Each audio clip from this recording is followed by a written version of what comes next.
Expresión profesional en nutrición. Noticias, entrevistas, comentarios y análisis.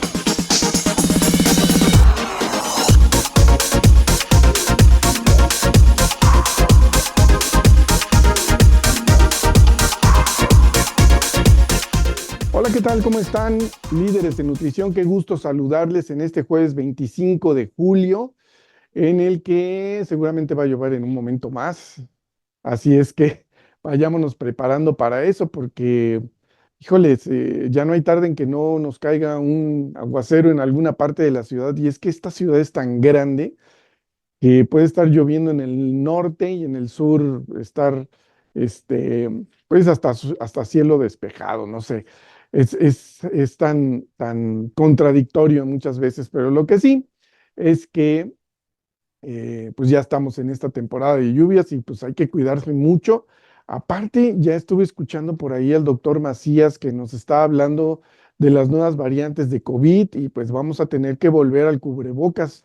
Si la información que proporciona es la correcta, bueno, pues tendremos que volver a utilizarlo. No está de más, la verdad es que ya vivimos con eso un buen rato y no creo que esté de más. Así es que hagamos todo lo posible por cuidarnos y mantenernos sanos el más tiempo posible, ¿no? Tratar de evitar un contagio mayor o recaer de alguna manera. Entonces, tomemos nuestras precauciones en ese sentido, pues tengamos mucho cuidado.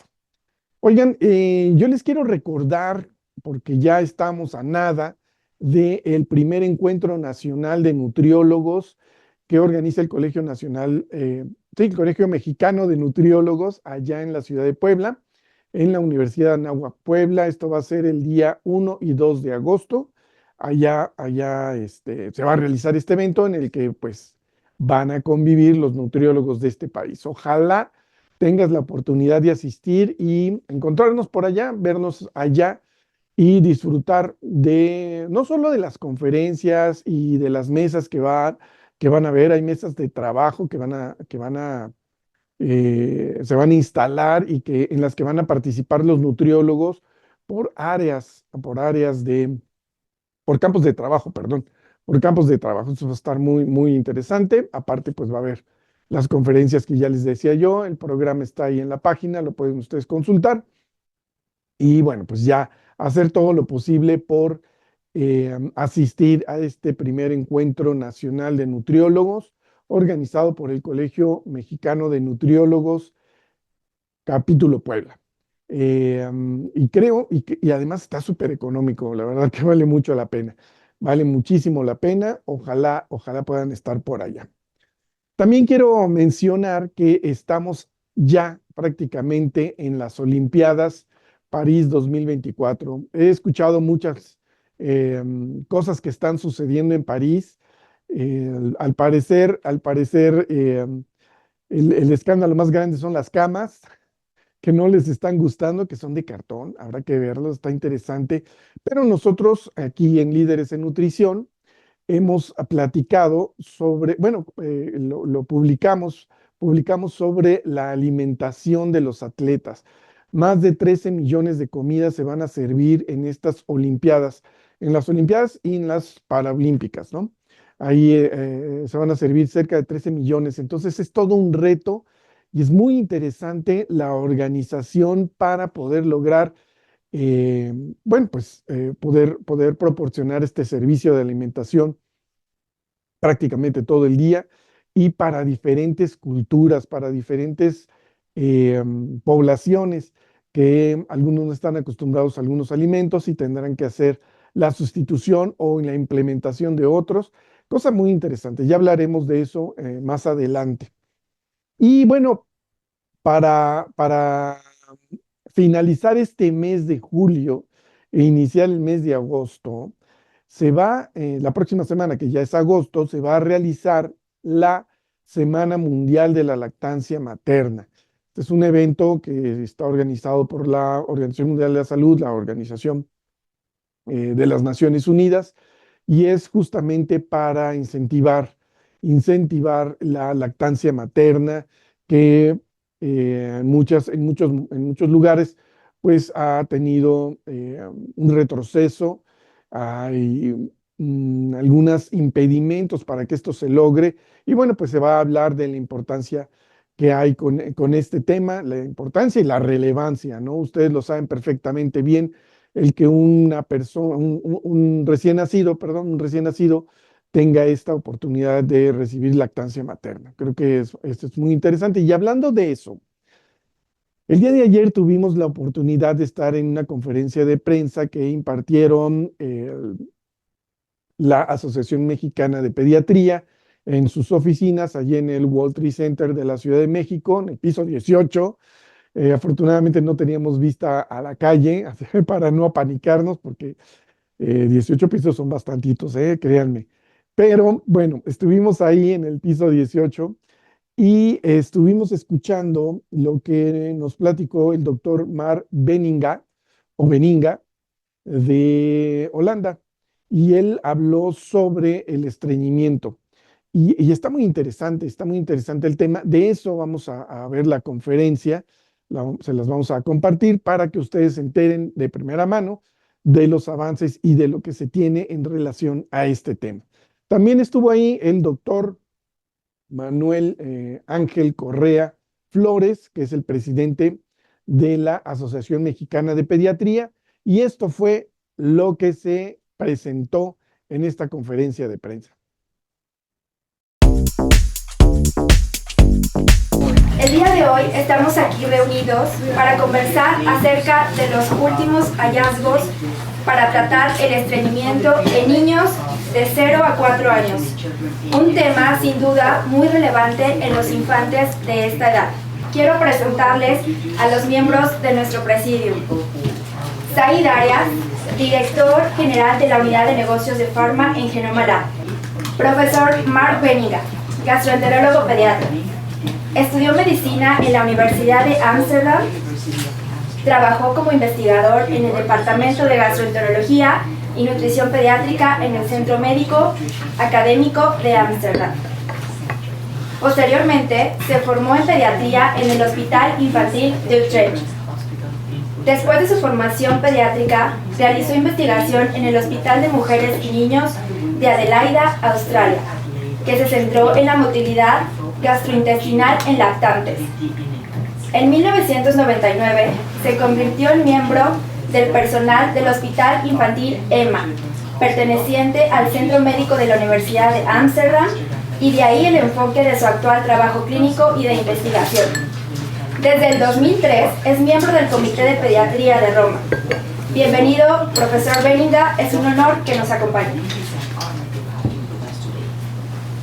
Doctor Manuel Ángel Correa Flores, presidente de la Asociación Mexicana de Pediatría. Ahora cedo la palabra al profesor Mark Benninga, especialista en gastroenterología pediátrica, quien nos hablará de los más recientes hallazgos acerca del estreñimiento en menores de 0 a 4 años de edad y la forma de aliviar sus síntomas a través de la alimentación. Bienvenido, doctor Benninga.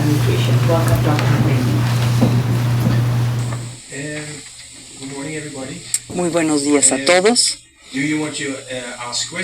¿Quieren ustedes hacerme preguntas o quieren que yo les hable acerca del estreñimiento? ¿Cómo quieren que hagamos? Primero ve usted su presentación y después las preguntas.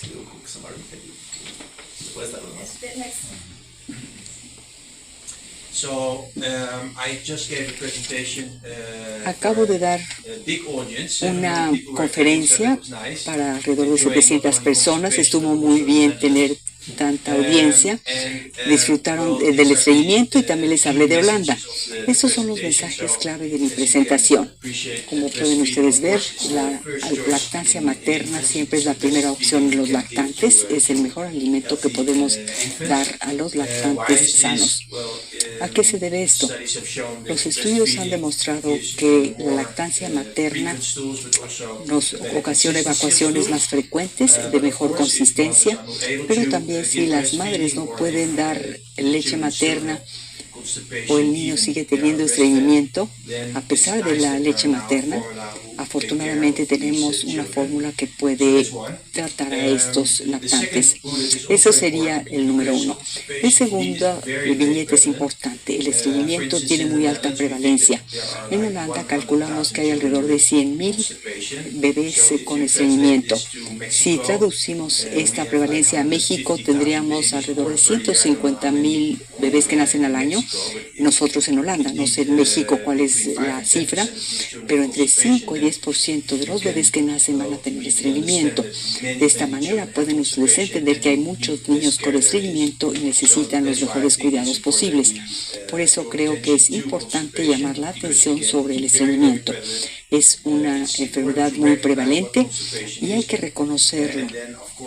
Desde luego que después de haberlo diagnosticado es importante tratarlo lo antes posible con el mejor tratamiento. En la tercera viñeta, el tercer punto, no es tan importante para ustedes, pero sí lo es para los padres y para los médicos.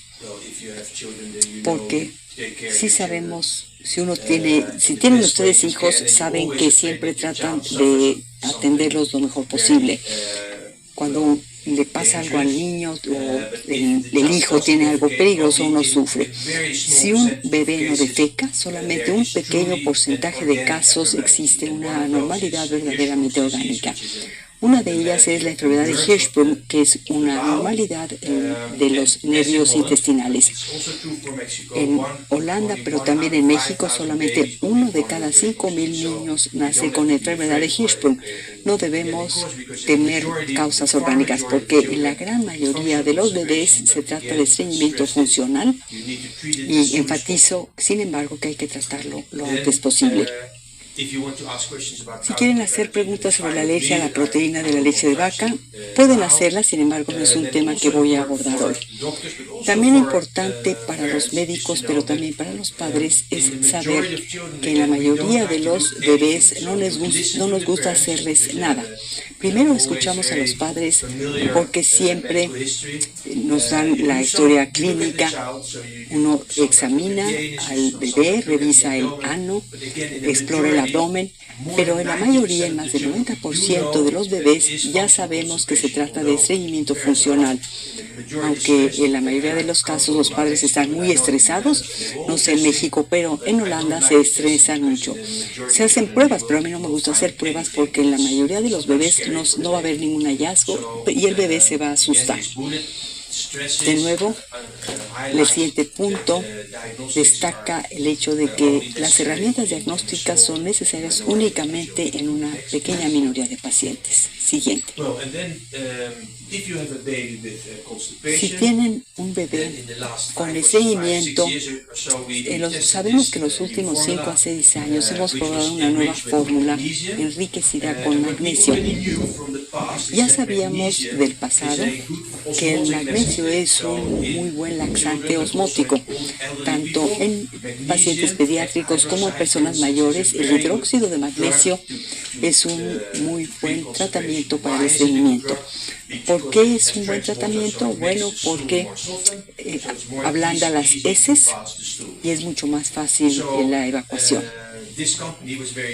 Esta compañía fue realmente muy inteligente. Ellos dijeron, ¿cómo podemos tener una fórmula y agregarle algo que pudiera ser efectivo para los niños con estreñimiento? Es lo que hicieron, es lo que hemos probado y de hecho la fórmula enriquecida con magnesio ha probado ser efectiva para los lactantes con estreñimiento. Quiero de nuevo llamar su atención, y esto lo vemos en el último punto, que sí tenemos esta fórmula y esperamos que ayude a muchos lactantes, porque las personas prefieren dar una fórmula que un laxante, y claro, lo entiendo. Ya sea con una fórmula o cuando se hace algún cambio en la alimentación, uno no puede esperar demasiado. Este debe ser el mensaje que ustedes difundan. Hay que probarla, pero no más de 2 semanas. Si el niño sigue teniendo estreñimiento y no se ha modificado nada, no debemos temer administrar laxantes orales. Hay muchos que temen los laxantes orales porque piensan que puede ocasionar pereza del intestino, lo cual no es cierto. Pero es la razón por la que muchos no quieren prescribir laxantes orales. Tengo mucha experiencia con laxantes orales. Si se administra, de ser necesario, se pueden dar laxantes a alguien hasta los 90 años.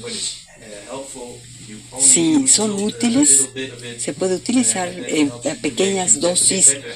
Esto puede contribuir a una mejor defecación. Los estudios muestran que si uno trata exitosamente a un lactante con estreñimiento con la fórmula enriquecida con magnesio o bien con laxantes, los síntomas desaparecen en cuestión de 2 a 3 semanas. De esta manera ya saben que después de los 3 años solamente 10% de los niños tendrán estreñimiento. Pero si no dan tratamiento temprano, o si a veces se aumenta la ingesta de agua, se agrega aceite a la fórmula, se administra fibra o se utiliza la política o la conducta de esperar y ver, los estudios muestran que la probabilidad de un tratamiento exitoso del estreñimiento es de solo el 40% y 60% de los niños seguirán teniendo la misma molestia a partir de los 3 años. Les agradezco mucho su atención. Si tienen preguntas, les pedimos que utilicen. Doctores, antes de entrar de lleno al tema, a mí me gustaría que nos explicaran qué es lo que pasa en el sistema digestivo de los bebés para que tengan precisamente estreñimiento.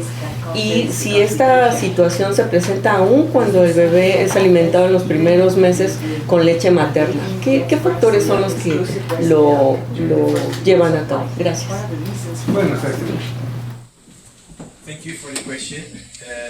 Gracias por esta pregunta.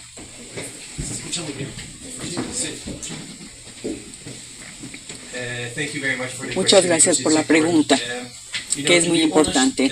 Para ser muy sincero, en muchos casos no sabemos cuál es la razón del estreñimiento en los bebés. Pensamos que, por ejemplo, si se da leche materna, algunos de estos bebés defecan solamente una vez por semana, lo cual es normal.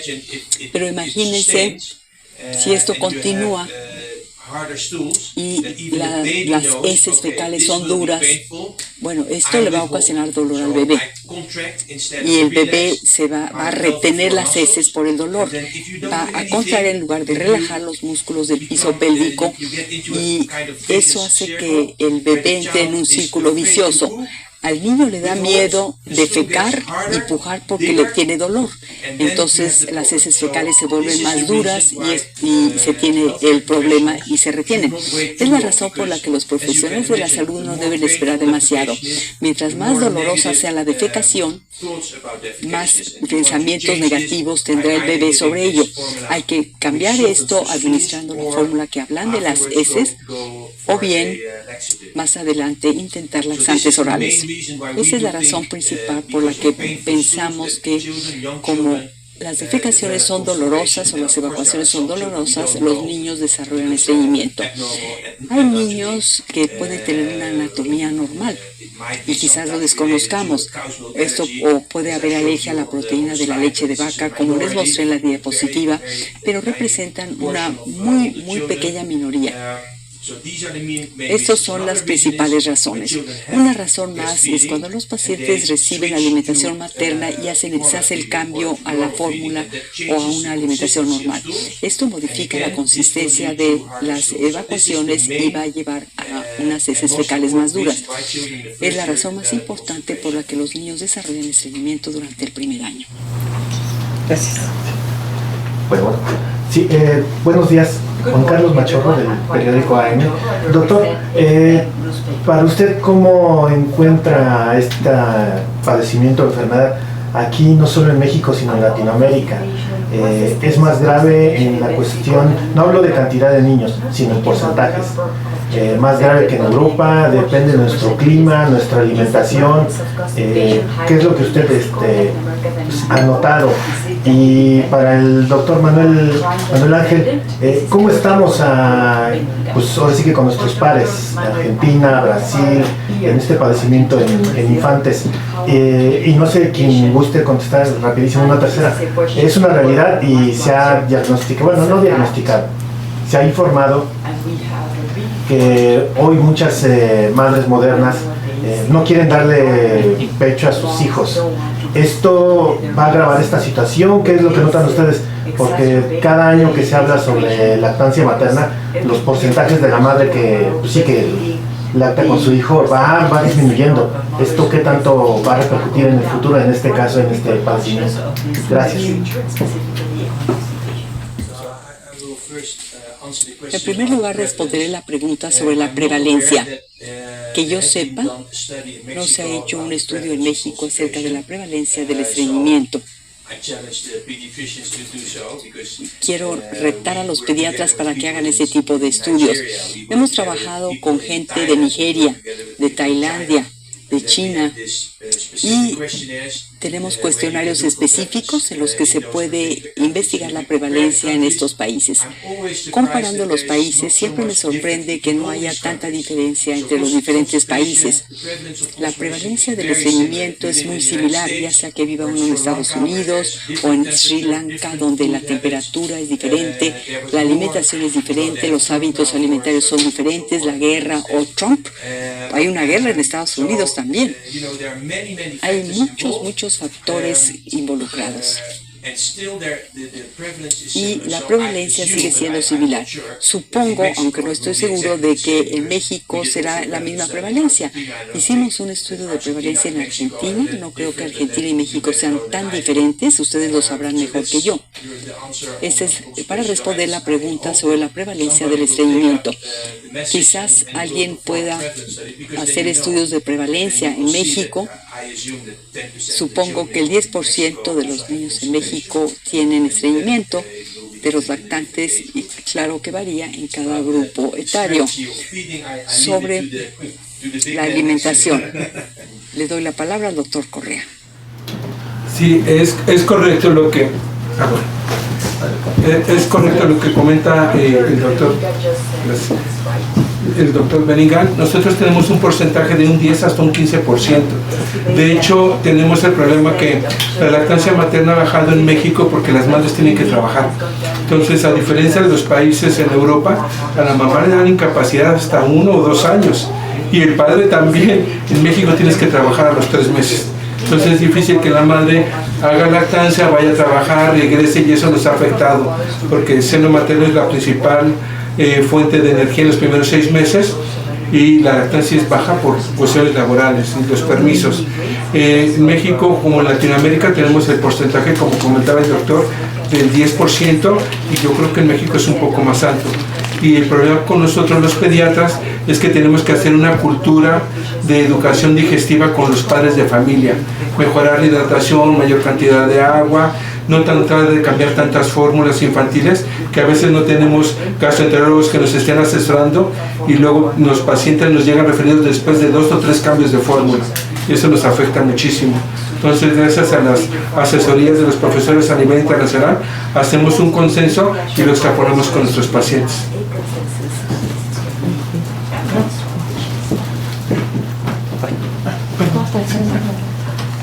Juan Carlos González de Cien Noticias. Doctor, aquí en México suelen recurrir mucho las mamás o los padres en general a remedios caseros, y desgraciadamente también consultan mucho a doctor internet. ¿Qué complicaciones puede tener un niño cuando los papás mezclan algún tratamiento con estos remedios caseros?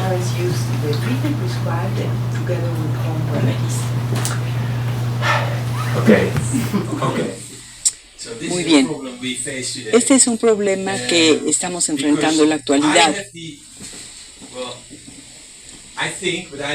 Creo, aunque no estoy seguro si esto se aplica también a México, A las personas les gusta creerle a Google más que a mí. Le creen más al doctor Google que a mí. Ese es un problema porque entonces me tengo que pelear. Porque en Google les dicen cosas muy extrañas, muy raras, que son totalmente falsas. Les mostré en la presentación una diapositiva que dice, no crean lo que les diga la abuela. Es como un chiste, pero es un hecho lo que dije acerca del agua. La gente le gusta dar más agua porque si se aumenta la ingesta de agua, pues la gente va a orinar más. No quiere decir que vayan a defecar más. En Holanda le agregamos aceite a la fórmula, lo cual es una estupidez, porque el aceite es una grasa y no se absorbe en el colon, sino en el intestino delgado. Si ven ustedes a su alrededor del mundo, hay muchas personas con sobrepeso, gente gorda, porque absorben la grasa. Vamos a tener entonces un bebé gordo que no va a defecar, pero la gente sigue utilizando o agregando aceite a la fórmula. Otro problema, los probióticos que no mencioné en mis diapositivas. Hay mucho interés en el microbioma en la actualidad. Hay muchas compañías que están vendiendo probióticos, se les llama bacterias saludables, que es un muy buen término para marketing. Los estudios de estreñimiento han mostrado que ninguno de estos probióticos mejora las evacuaciones y de todos modos utilizan al doctor Google o escuchan a la abuela o a la vecina y siguen usando probióticos que son muy caros. Los siguen usando, no saben cuál es la dosis, cuál es la frecuencia y no son buenos, no es correcto. He dedicado mi vida a este tema y a pesar de ello la gente le cree más a Google que a mí.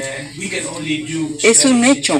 Solamente podemos hacer estudios en niños con estreñimiento y es triste aceptar que no hay muchos médicos en el mundo interesados en este tema porque no es un tema muy atractivo. Un niño que no defeca, que tenga incontinencia fecal, no es muy bonito porque la casa huele a excremento y uno no se muere por estreñimiento. Son todas estas razones por las que a la gente no le interesa o la gente no gana mucho dinero dedicándose a este campo en particular. Pero a mí me gusta el tema. Sé mucho al respecto. Sé que a veces el doctor Google se equivoca, pero a fin de cuentas nosotros los perdemos y los pacientes o los padres escuchan más al doctor Google que a nosotros.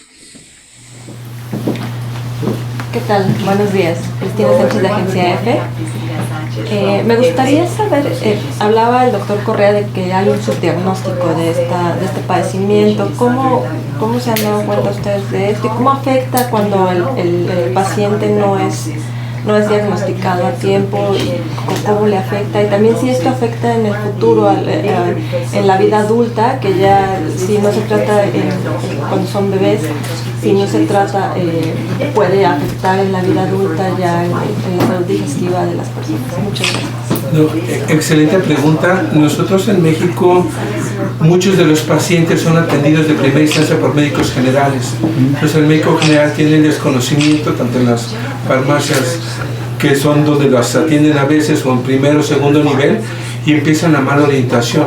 Entonces cuando son referidos al pediatra ya traen trastornos digestivos importantes y se traduce en un estreñimiento crónico, que para el niño es muy molesto, para la familia es muy estresante, y cuando ya llegan al pediatra lo seguimos cambiando de fórmulas y lo enviamos con los gastroenterólogos muy complicado. Entonces yo creo que nuestra función como gastroenterólogos pediatras, como pediatras, es capacitar a médicos generales, capacitar a la familia, decirles que esta es una patología muy frecuente y que tiene unas medidas básicas y evitar los remedios caseros.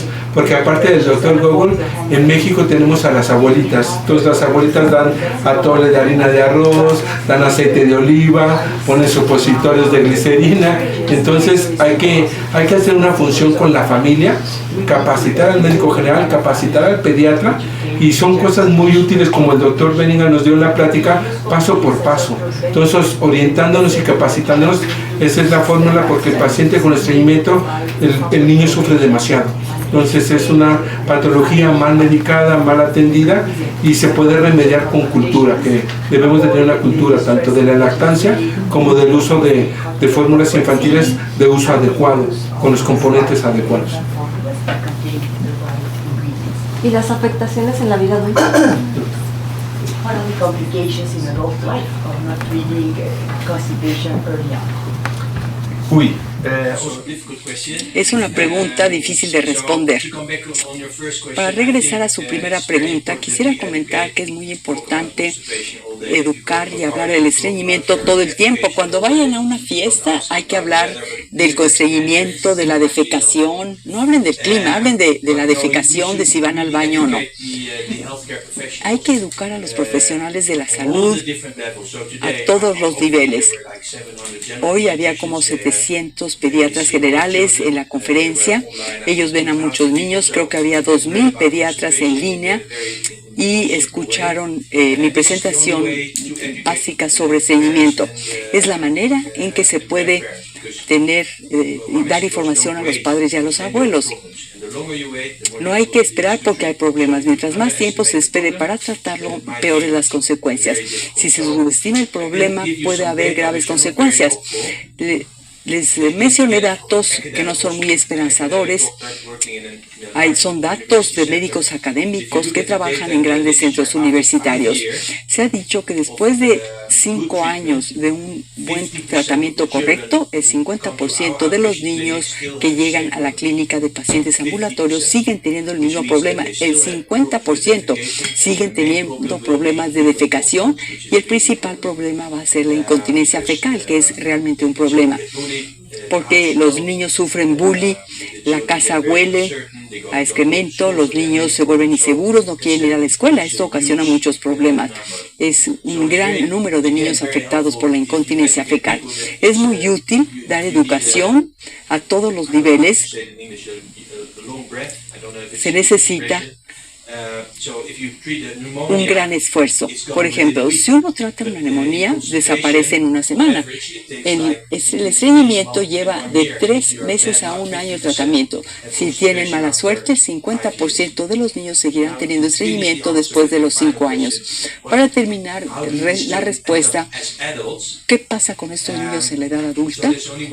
Solamente hay un estudio que fue realizado por nosotros en Ámsterdam. Hicimos un seguimiento durante 15 años de estos niños. Cuando era yo estudiante, me dijeron que después de la pubertad desaparecería el estreñimiento. Actualmente sabemos que el 20% de los niños a quienes yo traté en Ámsterdam van a seguir teniendo los mismos síntomas de estreñimiento que cuando eran muy pequeñitos. Van a ser adultos estreñidos a los 18 años de edad. El 20% son muchos. Hay que recordar que son datos de centros académicos, no tenemos datos de hospitales generales ni de médicos generales. Debe ser un poquito menos, pero a partir de los muchos años que tengo trabajando en este campo, sé que es una enfermedad benigna, pero no tan benigna como uno piensa. Hay que llamar la atención sobre el estreñimiento. Por ejemplo, en el caso del cáncer, pues todo el mundo se entristece cuando hay un caso de cáncer. Pero en el estreñimiento hay niños con 18 años de edad que tienen incontinencia fecal todos los días. No pueden salir, no pueden ir con sus amigos, no pueden ir a trabajar. Es algo sumamente importante. No es una enfermedad o una patología tan benigna como lo que creemos. Gracias, buenos días. Irene Licona, de Encuentro Vital. Me gustaría preguntar si estos casos críticos, por así llamarlos, desencadenan en una peritonitis. Es el caso, no lo sé, un caso grave de estreñimiento. Eso por un lado. Otro, ahorita usted te explicaba cómo esos niños en México pueden seguir teniendo el mismo problema de estreñimiento. ¿Ayudan algún tipo de ejercicios en el vientre, por así decirlo? ¿Influye o mejora? ¿Qué tanto ayuda la alimentación o nada que ver? Por favor, gracias. Okay. Son cuatro preguntas en una. Muy bien. En primer lugar, la alimentación. Lo que recomendamos es que sigan una alimentación o dieta normal. Hay quienes dicen que hay que agregar fibra a la dieta, lo cual no es muy útil, particularmente en niños con mucho estreñimiento o adultos, porque las fibras de nuevo no se absorben en el intestino delgado, llegan al intestino grueso, al colon, y se los comen las bacterias y forman gases. Si uno no defeca y produce gran cantidad de gases, pues esto ocasiona más dolor abdominal. Por eso no me gusta agregar fibra a pacientes con estreñimiento severo. Hay que tener una alimentación normal con fibra suficiente y líquidos suficientes. El ejercicio. El ejercicio siempre es bueno. Cuando vine a México, llegué a México anoche, hubo un congestionamiento del tráfico desde el aeropuerto hasta el hotel. No vi más que automóviles y humo. En Ámsterdam yo ando en bicicleta. Todos los días yo me muevo en bicicleta. Me voy al hospital y regreso en bicicleta. En Ámsterdam todo el mundo se transporta en bicicleta. Claro, seguimos teniendo embotellamientos de tráfico. Pero el ejercicio es bueno para la salud. Si vamos específicamente, el ejercicio para el estreñimiento no es muy útil, pero hay que hacer ejercicio y no hay que andar en el coche, en el embotellamiento. Me pregunta también qué pasa con el paciente con estreñimiento severo. Es una pregunta difícil. Puede usted publicar esto, pero este es lo que yo pienso en lo personal. Siempre hay la discusión cuando doy estas presentaciones en diferentes países. Creo que a fin de cuentas, imagínense que tienen a un niño de 12 años de edad que defeca una vez al mes. Tiene incontinencia fecal todos los días. Los laxantes orales no les sirven. ¿Qué hacemos en Holanda y en muchos otros países? Iniciamos dando irrigación rectal. Se les introduce un catéter en el ano. Se irriga el recto para poder expulsar las heces fecales. En muchos niños es muy útil, pero en algunos países la gente piensa que es cruel hacer esto en los niños, aunque no recuerdan que la incontinencia fecal diario para un adolescente es algo terrible. Les sugiero a muchas personas que intenten la irrigación rectal porque verán que sirve para los padres y también para el niño. Pero después tenemos un problema porque una de las dificultades que tengo cuando doy esta presentación es que no creo que todos los doctores digan la verdad. En Holanda creo que veo de 20 a 30 niños que no responden a absolutamente nada. Y después tenemos todo un equipo con psiquiatra, psicólogo, dietista, fisioterapeuta, cirujano pediatra, yo mismo pediatra general. El equipo decide si vamos a optar por la cirugía en estos niños. Esto es muy controvertido porque no hay mucha gente que lo hace. En algunos de los niños es sumamente útil, están contentos y vemos que a muchos niños les hubiera gustado tener la cirugía 10 años antes porque han tenido incontinencia fecal todos los días y han sido objeto de bullying. Pero no sé si será el camino a seguir. Actualmente sí operamos a los niños con estreñimiento muy severo. Es la respuesta más honesta y más sincera que puedo dar. Si tengo la razón, lo veremos dentro de 10 años. De nuevo, no hay que subestimarlo porque me encantaría que escribieran un artículo diciendo que el estreñimiento está subestimado.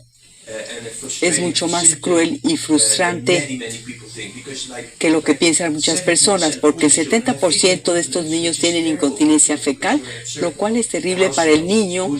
Se sienten inseguros, la casa huele y son objeto de bullying. ¿Alguien más? Yo nada más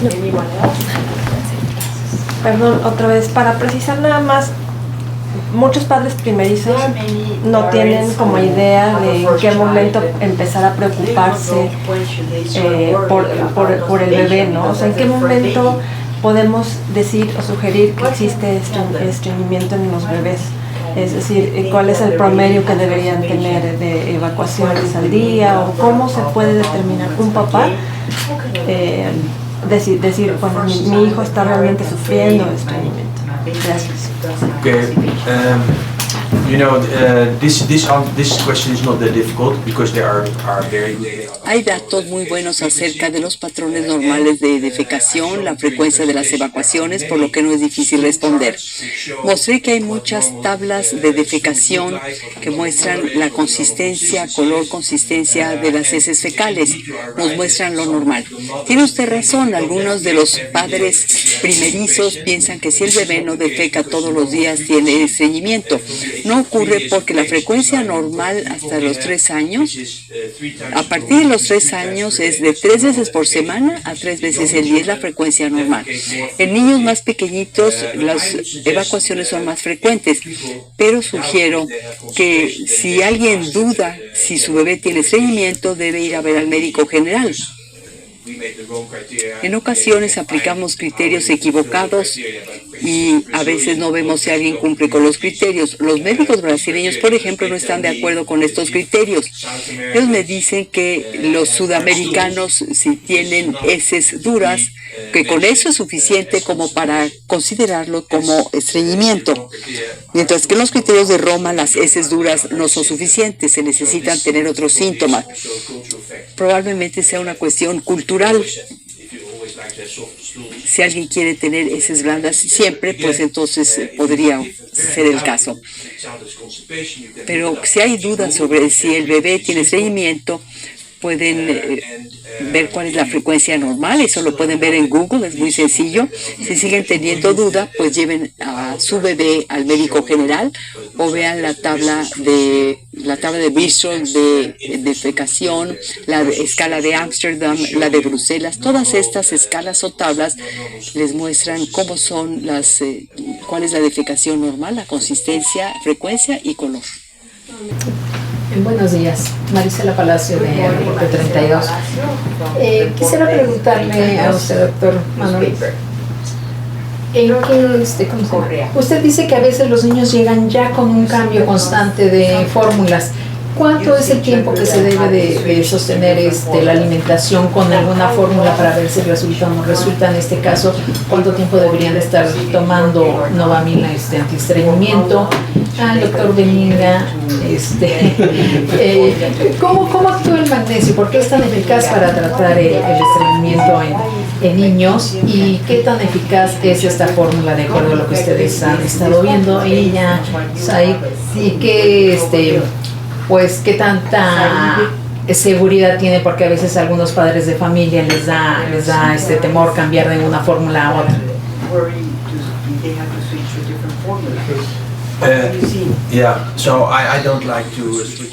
No me gusta cambiar demasiado de fórmulas. La gente generalmente cambia de fórmula porque piensan que el estreñimiento, el reflujo o el llanto están relacionados con la alergia. Y esto ocurre solamente en una minoría de los casos.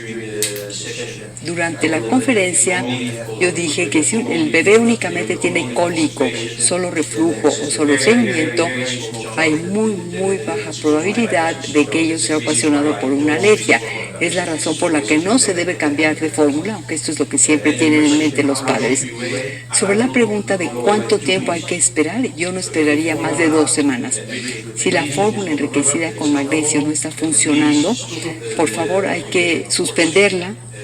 Bueno, desde luego se puede utilizar, se puede continuar utilizando la fórmula, pero entonces hay que agregar un laxante. No hay que temer iniciar con un laxante a las 2 semanas. Y sobre los datos, bueno, hicimos un estudio en Oriente Medio comparando esta fórmula en particular con la fórmula convencional que no contiene magnesio o que tiene un bajo contenido de magnesio. Hubo una diferencia significativa después de los 7 días y de los 30 días a favor de la fórmula enriquecida con magnesio. Esto no es raro porque el magnesio atrae el agua y actúa como laxante. Es la razón por la que sirve, por la que funciona. Nosotros en México generalmente la principal cambio de fórmula es el estrés de los padres. El padre se desespera, son papás millennial, y dice, es que no se cura, no se cura. Y empiezan ellos mismos a cambiar de fórmula sin indicación del pediatra. Generalmente, como comentaba el doctor Benigna, generalmente esperamos 3, máximo 4 semanas algunos colegas. Pero si vemos que no hay resultado, es estudiar al paciente, por qué está pasando eso, y verlo de manera integral, si está bien hidratado, si le están dando buen aporte, si le están poniendo o introduciendo alimentos que no antes de los 6 meses. Pero generalmente esperamos las 3 semanas antes de empezar a cambiar la fórmula, que no es lo principal, pero calmar el estrés de los padres y de las abuelas. Porque incluso ponen leche de vaca antes, y es que son usos y costumbres en México. Y justo, ¿no? Obviamente lo que nosotros recomendamos mucho a los padres es que le hagan caso a su pediatra, ¿no? El pediatra obviamente a través del diagnóstico es el que va a poder tomar buenas decisiones sobre cómo tratar este padecimiento y la mayor parte de los casos que obviamente los tratan con nuestro producto, con Novamilae, tienen buenos resultados, pero evidentemente la línea tiene que ser acérquense a su pediatra es el que les vaya a ayudar a diagnosticar correctamente y a dar una solución. Muchas gracias a todos por sus preguntas. Otra más, una por supuesto. por favor. Nada más quisiera saber, doctor, hablan de un subdiagnóstico. ¿En qué porcentaje está subdiagnosticado aquí en México o en Latinoamérica? El subdiagnóstico, ¿en qué porcentaje está subdiagnosticado? ¿Y con qué otros padecimientos se puede confundir? That's why it's underestimated. Está subestimado, entonces no sabemos en qué medida, porque está subestimado. Nosotros lo tratamos de tercera a cuarta opción, por eso está subestimado. Yo por eso comentaba con el doctor Mark Benningham que el porcentaje a nivel internacional es del 4 al 10%, en México yo creo que es 15%, porque tenemos malos hábitos, mala costumbre, no damos los horarios para que coman, el bebé tiene que comer seno materno a libre demanda y a veces no llevamos esa consecuencia porque la mamá le hace lo materno, fórmula porque me voy a trabajar, regreso, lo hidrato mal, se le carga la abuelita que es cuidador oficial, la abuelita le va a dar su atole de harina de arroz, entonces el bebé no tiene un buen seguimiento por nuestro tipo de cultura laboral y de educativa digestiva. Entonces yo creo que somos un 15%. Entonces con cultura, con prevención, con orientación de los expertos podemos abatirlo a porcentajes más bajos. Y yo creo que es más en México y Centroamérica. Realmente Argentina, Chile tienen más cultura al respecto, más cultura digestiva. También hablar de microbioma con el doctor. There's a famous Mexican Hay un pediatrician. pediatra mexicano famoso que lleva mucho tiempo trabajando en Boston, en Harvard, el doctor Sam Nurko. Creo que lo conocen. Estamos juntos, participamos en el Comité de Roma. Desarrollamos ahora un nuevo cuestionario para investigar la prevalencia de estos trastornos gastrointestinales funcionales. Se les va a dar un nuevo nombre, se van a llamar trastornos de la interacción cerebro-intestino. Según he oído, este cuestionario se va a aprobar en México, no estoy seguro de si es el caso, pero tendremos un nuevo cuestionario de los criterios de Roma que se va a aplicar en México para ver cuál es la prevalencia. Esta es la buena noticia.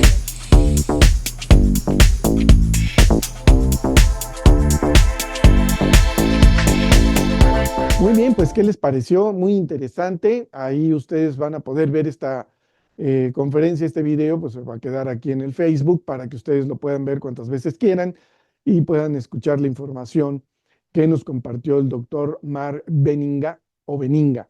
Es que no me acuerdo cómo lo pronunciaban, pero bueno.